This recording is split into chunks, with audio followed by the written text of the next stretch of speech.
Today, we will explore the critical intersection of climate change and ethical principles, focusing on sustainability for our planet. We'll examine the complex moral dilemmas and responsibilities we face as the world experiences the impacts of a warming climate. Let's begin by outlining the significant ethical challenges that arise from the global phenomenon of climate change. Addressing climate change involves navigating intricate moral and political dilemmas that require careful consideration and action. First, we consider the crucial aspect of responsibility regarding who is accountable for climate change. We must determine who bears accountability for both the historical and ongoing greenhouse gas emissions contributing to warming. Next, we delve into intergenerational equity, which concerns our duties to future generations. This principle emphasizes our moral obligation to safeguard future generations from the severe and lasting impacts of climate damage. Climate justice is another vital ethical concern, highlighting fairness in the distribution of climate burdens. It addresses the unequal impacts of climate change, which disproportionately affect vulnerable communities across the globe. We also examine the significant roles and responsibilities of both corporations and governments in climate action. This involves finding a balance between economic profit, political power, and the essential protection of our planet. Finally, let's explore the ethical considerations surrounding geoengineering, a potential climate intervention strategy. This involves considering the profound moral implications of intentionally manipulating Earth's complex climate systems to mitigate warming. Now, let's explore the fundamental moral foundations that underpin and necessitate urgent climate action. We have a clear ethical duty to act responsibly to protect our planet and ensure a sustainable future for all.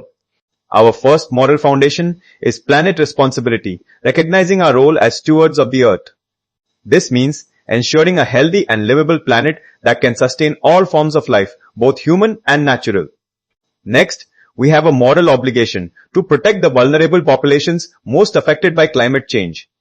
This involves providing aid and support to communities that are disproportionately suffering from climate change impacts. Another key foundation is the imperative to reduce emissions, addressing the root cause of global warming. We must significantly decrease greenhouse gas emissions to prevent further global warming and its severe consequences. Finally, we must ethically adapt to impacts, preparing societies for the unavoidable consequences of climate change. This means building resilience and preparing communities to cope with the unavoidable climate effects already in motion. Let's examine the key principles guiding the UNFCCC, an important international climate framework.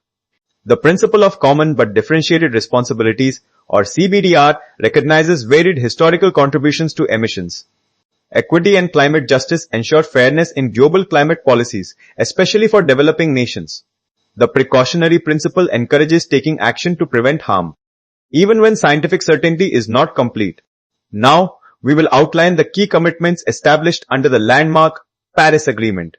This agreement signifies a global commitment to cooperation, driving collective action against climate change. First, we have nationally determined contributions, or NDCs, which are central to the agreement. Under NDCs, each nation independently sets its own specific targets for emission reductions. These goals are designed to collectively contribute to the overall global objective of reducing emissions significantly. Another key commitment is the Global Stocktake, a mechanism for assessing collective progress. This process involves reviewing global progress towards climate goals approximately every 5 years. Based on these reviews, nations are then encouraged to set more ambitious new goals for future action.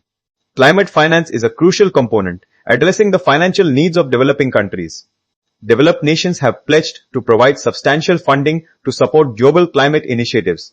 This financial support is vital for developing countries to transition to clean energy and adapt. Finally, the agreement addresses adaptation and loss, recognizing unavoidable climate impacts.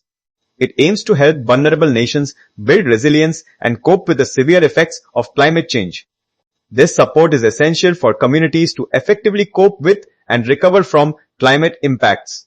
While agreements exist, their implementation faces significant challenges that hinder global climate action. We will now explore the various obstacles that often impede effective and unified global climate action. A primary challenge is the lack of enforcement mechanisms within current climate agreements.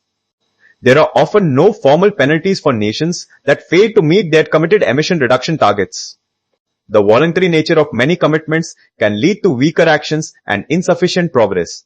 Another major hurdle is the insufficient climate finance provided to developing nations. The promised $100 billion annual pledge for climate aid remains largely unmet by developed nations.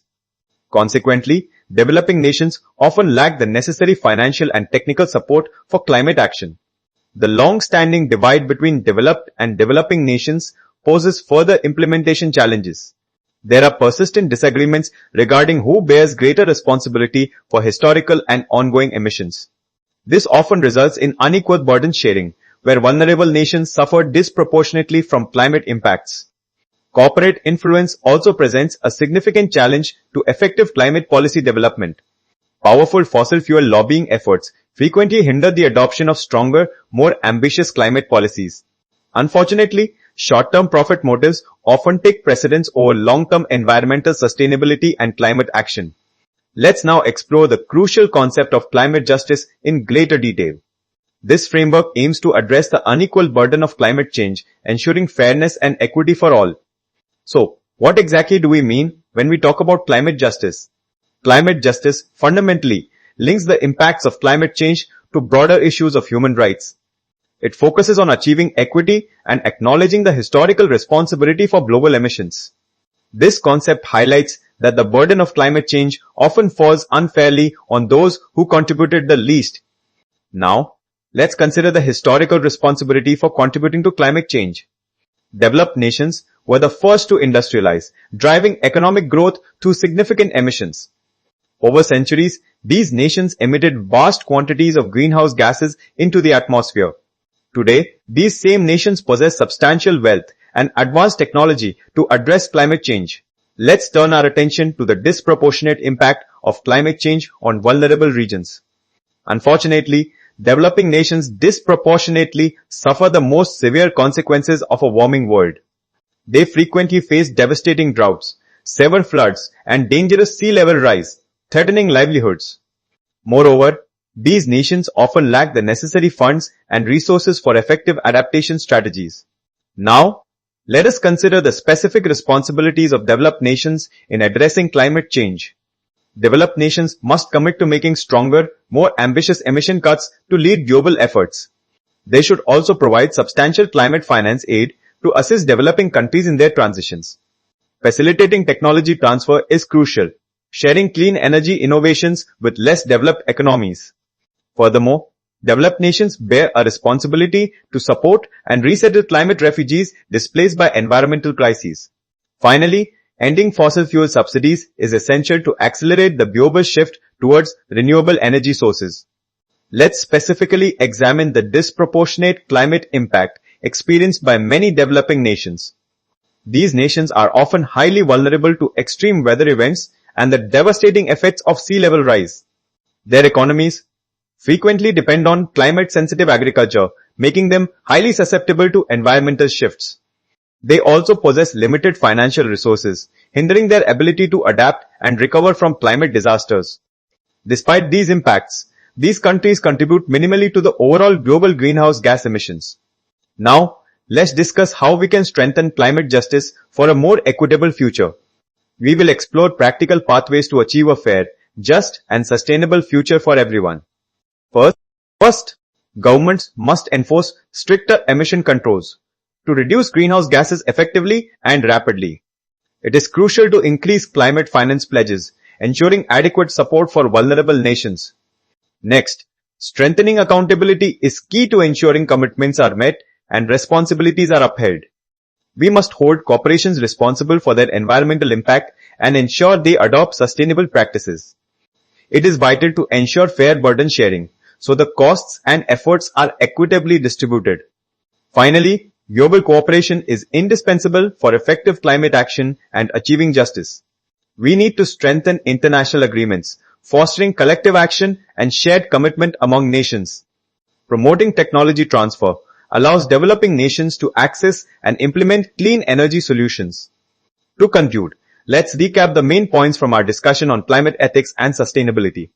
These are the key takeaways that I hope you will remember from today's lecture. Remember, climate change presents a profound ethical challenge, demanding our moral attention and action. Fairness and accountability are fundamental principles that must consistently guide all climate action efforts. It is clear that developed nations bear a greater historical responsibility for global greenhouse gas emissions. Vulnerable communities worldwide require essential protection and support to cope with climate impacts.